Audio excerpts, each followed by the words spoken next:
Oke, assalamualaikum warahmatullahi wabarakatuh. Halo semuanya, kembali lagi bersama saya Jofar Gitra Putra di channel Pemula IT pastinya.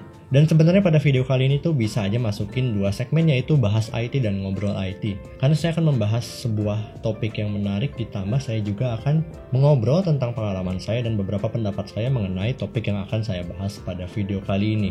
Dan topik pada video kali ini udah ada di judul ya, kalian tinggal baca aja, yaitu prioritaskan atau utamakan PSU bagus untuk kebutuhan rakitan PC.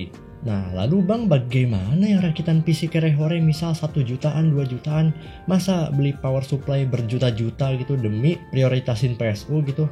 Oke, itu pembahasan yang bisa dibilang akan memunculkan berbagai opini ya. Dan itu akan saya bahas sambil jalan aja. Pertama-tama saya akan ngebahas dulu pentingnya power supply untuk kebutuhan rakitan PC.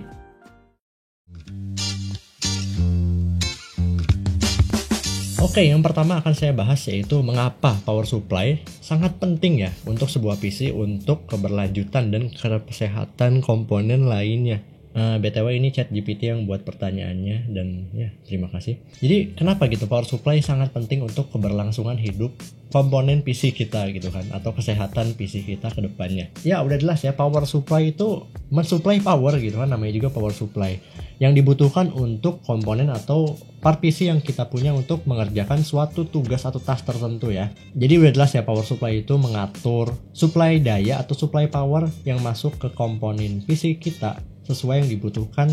Misal lagi butuh buat ngerender 3D, nah itu butuh power yang gede juga. Nah, power supply itu mengatur supply power yang masuk ke komponen kita. Muter-muter sih sebenarnya, jadi intinya itu ya power supply. Jadi udah jelas ya, karena ini bisa dibilang mengatur supply power untuk kebutuhan komponen PC kita. Jadi jangan sembarang milih power supply yang abal-abal. Karena kalau kita milih power supply yang abal-abal yang nggak memiliki sistem proteksi yang baik dan juga nggak punya komponen yang bisa dibilang bagus di daleman power supply-nya itu, ya akan ada beberapa resiko yang dapat terjadi ya. Kayak misal over voltage atau tegangannya tiba-tiba naik. Nah, kalau nggak ada sistem proteksi yang baik dari power supply tersebut, ya otomatis akan ngerusak komponen kita. Nah, resiko tersebut bisa jadi lebih tinggi karena kita pakai PSU yang kaleng-kaleng atau abal-abal yang tidak memiliki sistem proteksi yang baik dan juga komponen yang baik gitu kan. Tapi kalau kita pakai PSU yang bagus, karena memiliki sistem proteksi yang bagus juga, resiko terhadap kerusakan komponen yang akan jauh lebih minim ya dibandingkan kalian pakai PSU yang abal-abal yang tidak memiliki sertifikasi sistem proteksi yang baik ya. Mohon maaf salah ngomong saya. Kalau sertifikasi itu beda lagi, nanti kita akan bahas di jalan. Power supply yang bagus jelas proteksinya lebih baik, komponen di dalamnya juga lebih baik-baik juga, lebih bagus, dan juga tentu saja lebih terjamin daripada kalian pilih PSU kaleng-kaleng yang nggak jelas proteksinya apa aja, reputasinya juga nggak jelas ini brand apaan gitu kan. Daripada kalian pilih itu, mending lebih baik pilih PSU yang berkualitas demi keberlangsungan power supply PC kalian ya. Nah, maka dari itu itulah pentingnya ya power supply yang bagus untuk kesehatan PC kita ke depannya. Lah, tapi Bang, emang salah gitu kalau saya pakai PSU murah? Dibilang salah sih ya nggak juga sih, itu hak Anda kalau kalian pilih power supply yang murah gitu kan. Tapi itu tadi ya, karena power supply memiliki sistem proteksi yang minim dibandingin power supply yang bagus ya. Jadinya ya kalau kalian ada masalah kelistrikan ya komponen PC kalian tuh akan jadi rusak juga. Jadinya ya kalau kalian pakai PSU murah terus tiba-tiba tegangan listrik kalian nggak stabil, komponen penting seperti CPU atau VGA tersebut bisa saja rusak ya. Dan juga komponen CPU dan VGA tersebut bukan kaleng-kaleng, harganya mahal banget gitu kan. Jadinya kalau rusak ya kalian perlu beli lagi harga CPU yang mahal banget gitu kan. Kalian ngebelain beli power supply murah, tapi ujung-ujungnya karena ada ketidakstabilan listrik dan juga PSU-nya nggak mampu untuk memproteksi hal tersebut, jadinya ya komponen CPU kalian rusak dan ya budget yang dikeluarkan untuk memperbaiki juga jadi mahal gitu kan. Bukan cuma CPU, bisa aja motherboardnya rusak atau VGA-nya rusak gitu kan, karena kualitas power supply yang kurang baik gitu kan.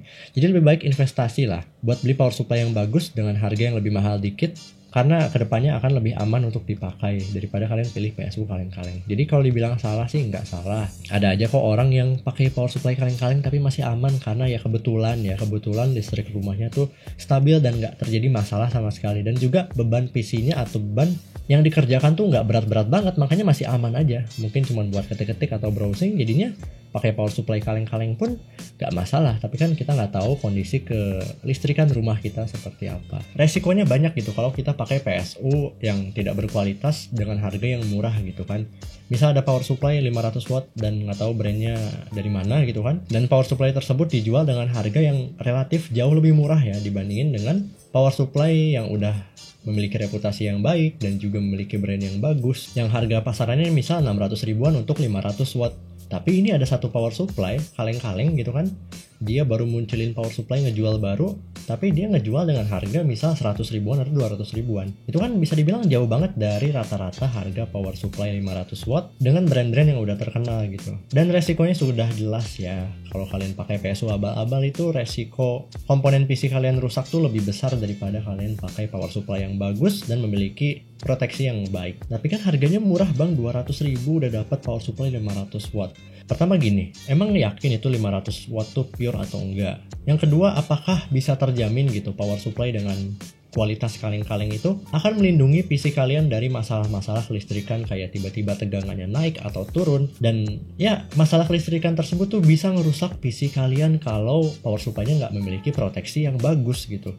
Jadi ya kalian kalau misal beli PSU 200 ribu kan udah murah nih 200 ribu, lalu komponen PC kalian tuh rusak yang harganya berjuta-juta kayak misal PC pakai Intel i3 Gen 10 terus pakai VGA GTX 1050 atau 1650 yang harganya 1,5 jutaan lah anggap aja.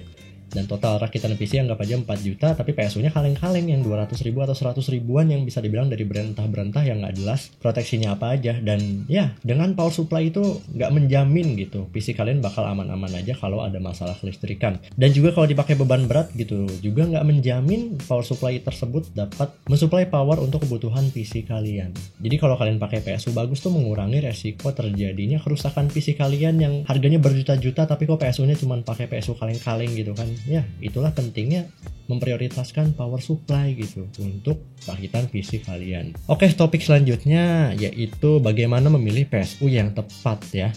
Ini ada dua sih, kebutuhan dan juga budget ya bisa dibilang. Yang pertama kebutuhan ya, kalau kalian misal rakit PC RTX 3060 ya, kalian butuh power supply juga yang bisa dibilang sanggup untuk mensuplai daya ke RTX 3060 tadi. Minimal PSU 650 watt lah, atau mentok-mentok 550 watt. Lalu misal kalian kedepannya pengen upgrade ke RTX 40 series atau 4080 deh, itu kan butuh power supply dengan standarisasi ATX 3.0, dan nggak semua power supply, terutama yang dulu-dulu tuh memenuhi standarisasi ATX 3.0. Jadi sesuaikan aja kebutuhan ya. Kalau kalian misal rakit PC cuma 3 jutaan gitu kan, nggak mungkin kalian beli PSU yang 2 jutaan gitu kan. Beli PSU yang minimal mungkin 500 watt atau 550 watt dengan harga 600 ribuan gitu kan, untuk rakitan PC 3 jutaan pakai mungkin GTX 1060 yang second. Jadi ya sesuaikan aja gitu. Lalu kalau kalian misal punya budget unlimited dan butuh sistem atau PC yang sama sekali minim masalah, karena kalau terjadi masalah sama PC tersebut ya kerjaan kalian bakal terganggu. Nah, pilih power supply dengan kualitas terbaik ya, dengan sistem proteksi terbaik yang dimiliki oleh brand tersebut tentunya. Kebutuhan kalian misal untuk 3D artist ya, atau untuk 3D modeling. Nah, itu kan butuh GPU yang powerful minimal mungkin untuk zaman sekarang RTX 4060 atau enggak 3060 ya. Nah, 3060 itu memiliki TDP yang lumayan tinggi yaitu 200 watt ke atas. Nah, dengan TDP yang tinggi tadi, TGP sih sebenarnya, dengan daya yang tinggi yang dibutuhkan 3060 tadi ya, kalian perlu power supply yang bisa dibilang memiliki kapasitas yang besar juga. Dan power supply yang memiliki kapasitas yang besar juga memiliki harga yang cukup tinggi bisa dibilang ya, dibandingkan dengan kapasitas yang di bawahnya. Udah jelas ya, makin tinggi kapasitas makin mahal juga ya, walaupun itu tergantung seri dari power supply-nya. Dan juga ya tadi ya, sesuaikan budget juga.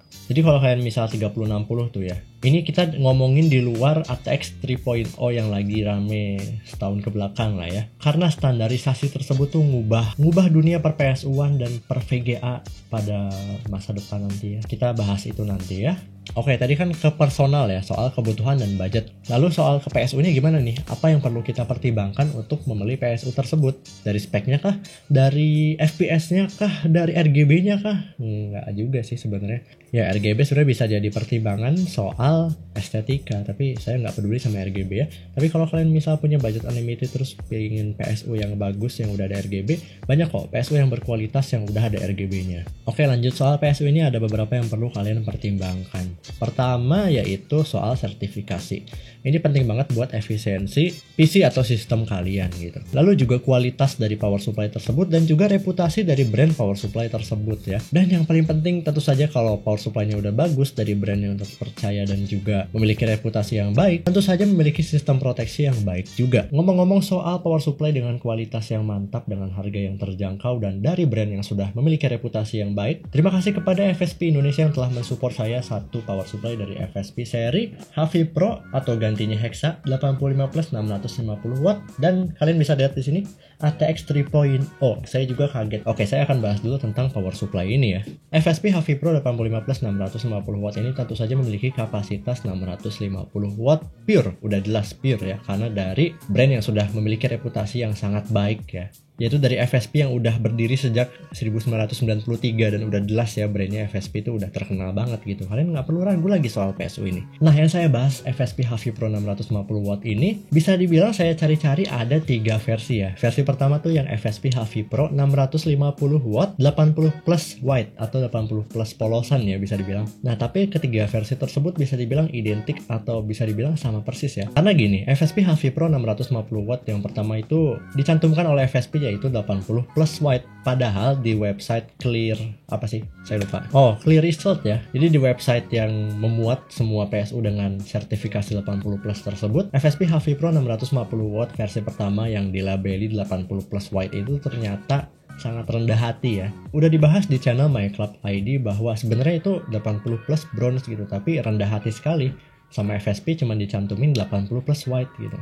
Nah, lalu ada versi kedua yaitu FSP HV Pro 85 plus 650 watt yang udah nyantumin 80 plus bronze seperti pada video kali ini. Dan ini sebenarnya versi ketiga, yaitu semenjak adanya ATX 3.0, FSP masukin standarisasi ATX 3.0 buat power supply ini. Nah, padahal ada beberapa syarat yang harus dipenuhi untuk ATX 3.0. Salah satunya adalah mempunyai konektor power 12 VHPWR. Lalu teman-teman bisa lihat di sini ini ada beberapa power konektor yang dimiliki oleh FSP HV Pro 650 watt. Untuk konektor lainnya ya biasa ya 24 pin, lalu buat CPU, lalu SATA power, Molex, dan ya ada floppy, tapi nggak tahu floppy zaman sekarang masih ada yang pakai. Dan untuk graphic cardnya ada 6 plus 2 pin kali 2 atau 8 kali 2 ya, jadi 8 pin power ada 2 gitu kan, yang bisa dipasang mungkin sampai 3060 Ti atau 4060. Tapi yang aneh di sini adalah walaupun ini udah memenuhi standarisasi ATX 3.0 ya kata FSP-nya, tapi power supply ini tidak memiliki konektor 12 VHPWR. Ternyata pas saya lihat di websitenya, di website fsplifestyle.com, ada beberapa syarat untuk memenuhi standarisasi ATX 3.0. Contohnya di sini kalian bisa lihat ada CPU peak current increase, lalu ada broader load regulation, the maximum step size increase, power on time, power excursion. Ya pokoknya semua syarat yang dikeluarkan oleh Intel untuk memenuhi standarisasi ATX 3.0. Salah satunya juga ada 12 VHPWR ya. Tapi di FSP, di website FSP-nya ini 12 VHPWR disebutkan opsional ya. Jadi mungkin ya power supply ini tuh udah memenuhi 5 syarat tadi ya. Sedangkan yang 12 VHPWR sama FSP itu dibilang opsional. Jadi kalaupun nggak memenuhi juga atau nggak dipasangin 12 VHPWR, ya nggak masalah, tetap aja masuk ATX 3.0 jika kelima syarat tadi tuh terpenuhi gitu. Jadi saya agak bingung gitu kan, Intel ngeluarin syarat salah satunya 12 VHPWR untuk ATX 3.0 tapi sama FSP dibilang opsional. Jadi PSU FSP HV Pro 650 watt ini telah memenuhi standarisasi ATX 3.0 karena 12 VHPWR-nya itu opsional bagi FSP. Ya soal ATX 3.0 dan PCIe Gen 5 ini bisa kalian tonton di channel-channel yang udah ngebahasnya kayak Tech and Tips, lalu Jagat Review dan juga My Club ID. Karena ini udah rame dari tahun lalu, tahun 2022, mungkin bulan September Oktober ya. Oke, power supply ini cocok buat kalian yang mau rakit PC mungkin minimal budget 2 jutaan lebih ya. Tapi saya nggak rekomendasiin sih kalau 2 jutaan lebih dikit karena budgetnya mungkin kepake banyak buat power supply. Kalian bisa pilih yang versi 550 watt yang harganya lebih murah dari yang 650 watt ini. Jadi ini cocoknya buat kalian yang mungkin rakit PC mungkin minimal budget tadi ya 2 jutaan lebih banyak atau 3 jutaan lah. Dengan mungkin VGA GTX 1050 Ti atau VGA lama lainnya, mentok-mentok mungkin upgrade ke 3060 gitu. Dan mengingat ini PSU harganya cukup terjangkau mengingat beberapa sertifikasi dan juga proteksi yang mantap ya. Ini udah 80 plus bronze, jadi memiliki efisiensi hingga 85% ya. Untuk beban 50%, dan ini bukan sembarang 80 plus ditempelin doang ya. Udah ada di website tadi, clear result ya. Di website tersebut udah jelas FSP HV Pro 650 watt 85 plus ATX 3.0 ini sudah tersertifikasi 80 plus bronze ya. Real, udah dites, udah diuji semuanya dan lolos sertifikasi 80 plus bronze. Lalu untuk proteksi ini juga cukup lengkap untuk power supply kelas bawah dari FSP. Untuk proteksinya ada OCP, OVP, OPP, SCP ya, kepanjangannya over current protection, over voltage protection, over power protection, dan short circuit protection ya. Sebenarnya saya mau bahas lebih lanjut soal FSP HV Pro 650 watt ini, tapi karena kepanjangan ya video kali ini, jadi akan saya bahas pada lain video. Oke, lanjut. Ini topik terakhir, yaitu gimana bang kalau yang budgetnya minim atau budgetnya kere-hore gitu. Oke, di sini agak ribet ya sebenarnya. Kalian nggak mungkin rakit PC 1 jutaan pakai power supply ini, karena udah habis duluan budgetnya sama power supply. Kecuali kalian pengen nabung ke depannya, beli PSU ini tapi bukan jadi rakit PC, itu mah jadi kayak nabung komponen PC gitu, bukan rakit PC langsung jadi 1 jutaan. Nah, untuk kalian misal budget 2 jutaan, sebenarnya kalau saya pribadi bisa aja saya pilih power supply ini, karena misal saya bisa pakai misal H61 sama i3 Gen 2 pakai power supply ini, lalu kedepannya kan saya bisa upgrade ke misal i7 Gen 2 atau i7 Gen 3 lalu pakai VGA RTX 30, nggak juga sih, mungkin maksimal RTX 2060 gitu kan. Itu dia, itulah enaknya pilih power supply yang bagus, karena bisa dipakai untuk jangka panjang gitu. Tapi itu bisa dibilang kurang berlaku untuk budget yang sangat minim atau budget kere-hore. Tapi budget kere-hore di sini adalah budget kere-hore yang mungkin di bawah 2 jutaan ya. Karena ada yang bilang 5 juta tuh kere-hore, 7 juta kere-hore ya. Jadi tergantung orang gitu, kere-horenya berapa juta. Jadi saya bingung juga. Jadi intinya yang budgetnya mungkin kurang dari 2 juta, yang kalian nggak mungkin pilih power supply yang harganya hampir setengahnya dari budget PC kalian gitu kan. Jadi buat yang budget minim dan butuh banget rakit PC gitu untuk keperluan misal untuk belajar editing atau enggak untuk pengen banget main game Valorant gitu kan, 1 jutaan gitu kan, dan nggak bisa nambah budget lagi, ya kalian jangan pilih power supply yang baru. Lebih baik kalian pilih power supply build up ya, daripada power supply kaleng-kaleng yang mereknya nggak jelas, kayak ya nggak usah disebut lah, kalian udah tahu harusnya. Atau nggak pilih power supply second.